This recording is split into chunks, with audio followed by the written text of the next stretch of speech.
I am Anh-Tu. I'm here to talk about myself a little bit.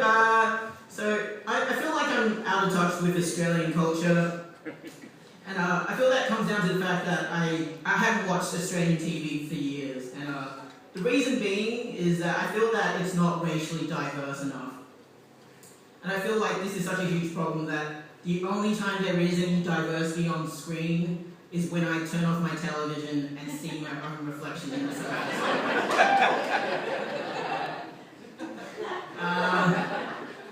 I'm a racially conscious Asian person, and that kind of creates a lot of problems in my life. For example, there's this white person I know who every time he sees me, and I show any agency or consciousness about my Asianness, they're quick to tell me that race is a construct, and that when they look at me, they don't see an Asian person, they just see a human being.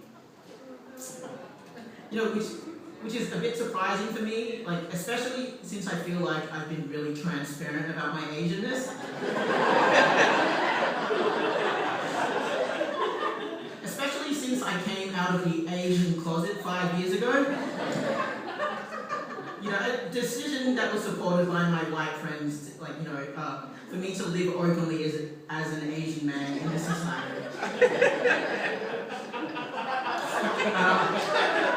You know, but all that aside, you know, I still have this person in my life, and how I'm formulating a way to deal with this person, and what I've decided to do is every time I bring up my race, and they begin to interrupt me, I've decided to get a loud Oriental gong, just to accentuate the fact that I am Asian, and so far it's working out really well. We've both developed mild hearing problems, but the point is getting through. So I am a minority, and one aspect of being a minority is how you're expected to compartmentalize a part of yourself for the comfort of the majority. And while I'm an Asian person, I've always noticed how queer people deal with this as well. You know, queer people will have straight people coming up to them and saying, "I don't mind homosexuality, I just wish you would stop shoving your sexualities in our faces." You know, which is pretty arrogant for straight people, because straight people push around babies in prams.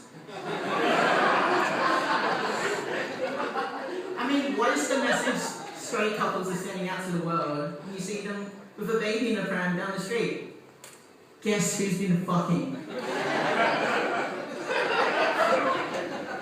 It's not like we live in a world where queer men troll the streets carrying buckets filled with douche water.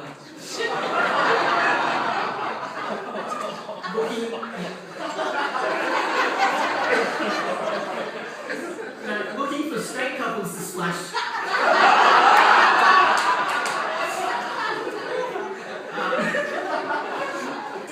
So I bring this up because I was in that situation, not the douche water splashing.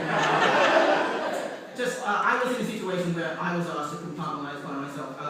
It was actually my first heckler in stand-up. It was an angry English backpacker, and he stood up in the audience and he said to me, "Could you not talk about that race stuff?" You know, that's what he said. "Could you not talk about that race stuff?" You know, and I was on stage and I was really confronted by this. And I did the only thing I could in that situation, which was unslant my eyes, paint my face white, and I told him to go back to where he came from.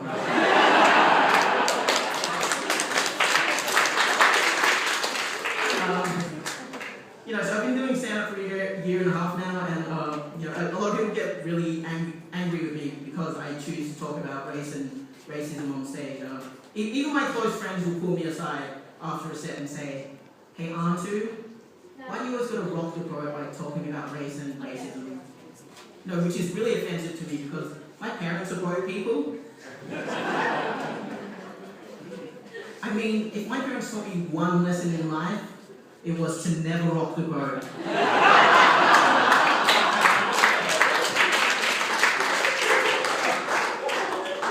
My father always justified this to me by telling me, "Hey son, if you rock the boat and it tips over and we all drown and we don't make it to Australia, then how can we steal white people's jobs?"